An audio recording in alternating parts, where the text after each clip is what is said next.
The ancient philosopher Confucius argued that the optimal way of living was to possess the ability of both the scholar and the warrior, while the legendary samurai Miyamoto Musashi wrote about the necessity of mastering the pen and the sword, even if a man has no natural ability. And I've learned that training a martial art or a combat sport has a ton of benefits to developing you as a person, no matter what you do or where you come from. One of the best decisions I ever made was signing up for jiu-jitsu. It changed my life in a lot of ways. I've made tons of new friends over the years, I've gotten in the best shape I've ever been in, and my confidence and clarity of mind has been boosted like nothing else can do. And I've even had great business opportunities arise from training. I love lifting weights, but training a martial art is a different experience, and it offers benefits that you simply can't get anywhere else. It's not like any other form of exercise or training. So let's talk about some of the reasons why I believe everyone should be training some type of martial art, whether it's jiu-jitsu, boxing, wrestling, Muay Thai, etc. Number one, martial arts clears your mind and calms your anxiety. Now, like most people, I've struggled with overthinking and certain anxieties at times, because obviously it can be difficult to get out of your own head in everyday life with all the things that we have to do and the different types of stress that life will throw at you,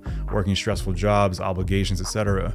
But when I was younger, I would read articles about how working out in the gym was great for releasing endorphins and relieving stress, and they were right, but training a martial art took that to the next level for me. I never really felt a full release of that stress just from lifting, but things change when you are fighting against another human being. When you're sparring with another person, you cannot help but be fully immersed in the moment and present. Nothing will clear your mind for a couple of hours like working up a drenching sweat on the mats or in the ring fighting against the resistance of another person. And the effect lasts long after training too. I'm always super calm after training and into the next couple of days. Another thing is how a martial art will reshape your ego. When I was a kid, I used to watch a lot of pro wrestling, and I would always imagine myself being as tough as the wrestlers on TV. You just absorb that as a kid and think you're one of them. And this led to a false sense of confidence of me acting tough around the schoolyard, and that was shattered when I lost my first real fight. It was an ego-crushing moment, and it revealed my confidence was baseless. I didn't actually know how to fight at all. And it's weird how we as humans sometimes believe we can fight naturally without needing any training, just because it seems primal or we've seen other people fight. You're not that guy, pal. Trust me.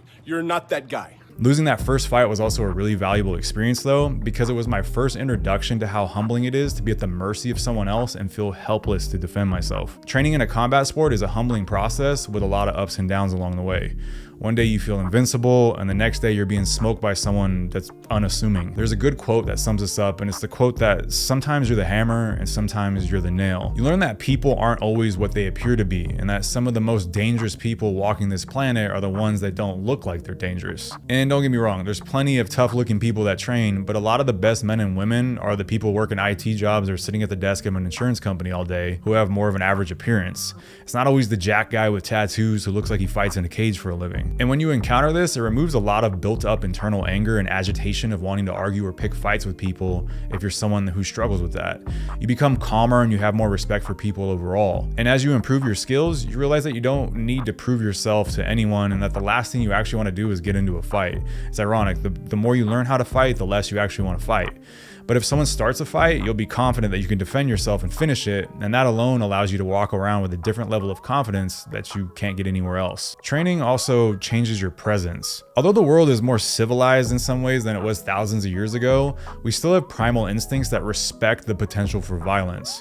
Women are attracted to a man who could inflict violence if needed, but he's very much in control of himself and his abilities and chooses not to be violent unless the situation calls for it. Not only is your presence and the energy you give off different when you are consistently training in a combat sport, other people treat you differently when they know you are potentially dangerous. Because if you think about it, as humans, we can't help but respect those who are strong, and strength is an attractive quality to both men and women alike. For example, if I head to a bar with a group of guys who train, there's a calm confidence in the back of my head that we all got each other's backs in case some stuff goes down, and that allows everyone to be at rest and enjoy the night. Because life isn't fun when you feel vulnerable, and training in a martial art can do wonders for patching up that weakness and giving other people confidence around you. Another thing that you learn is something that I call the switch. And to reference a movie, Fight Club is a really good movie for a lot of reasons, but one of the most prominent lessons in that movie is that masculinity is often suppressed in modern society.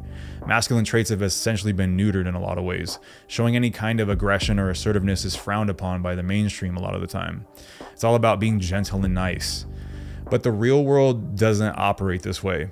Dangerous people, bullies, and criminals prey on the vulnerable, and many situations in life require you to assert yourself and to stand up for yourself in the face of fear. Living your ideal life requires being courageous, and we never have any outlets to fully let loose and tap into the primal side of ourselves that enjoys the struggle and glory of physically conquering. So because of this, I've noticed that a lot of people don't have any experience with tapping into their primal ability to flip the switch. I view flipping the switch as a concept to where you can engage a level of assertiveness and aggression beyond your typical everyday level of personality. It's the switch that athletes flip when it's time for a championship game, or when a fighter's rocked on his feet in the ring and he mounts a comeback and knocks out his opponent. In everyday life, it can be the ability to flip the switch and approach that girl that you're nervous to approach, or telling the toxic person in your life that you don't want to have a relationship with them anymore. Many situations in life require us to tap into a side of assertiveness and courage that is beyond our typical. In my experience, martial arts has been the best teacher of how to engage this switch both mentally and physically. And this is amplified if you enter a competition.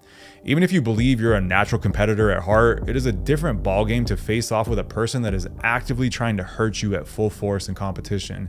You quickly learn where you stand in terms of bravery, mental toughness, and your will to fight adversity. You learn a ton about yourself, and nothing is a better teacher and feedback mechanism. So if you've never participated in a combat sport before, this is an experience that I recommend getting at least once, because you will learn a ton about yourself and the levels that you can be pushed to by another human being under high stress. And if you translate these experiences correctly and allow them to build you up rather than tear you down, you will develop the ability to flip that switch in the face of fear when it matters most. Remember that diamonds are forged under pressure. Another benefit is that you'll make friends in a lonely world. There's a loneliness epidemic in the world right now that I believe a lot of people are suffering from, and it doesn't get talked about enough. In the US alone, people between the ages of 15 to 24 reportedly have 70% less interaction with their friends compared to 20 years ago.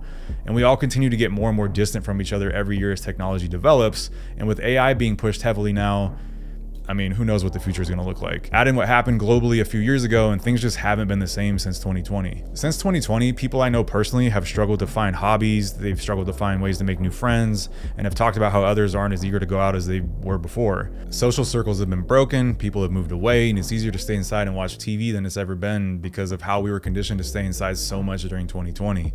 And it's stayed habit for a lot of people. However, martial arts gyms offer an outlet to meet people like few other hobbies do. And you tend to get close with the people that are trying to punch and strangle you every day. In my own life, almost all of my current friends have come through two hobbies: photography and martial arts.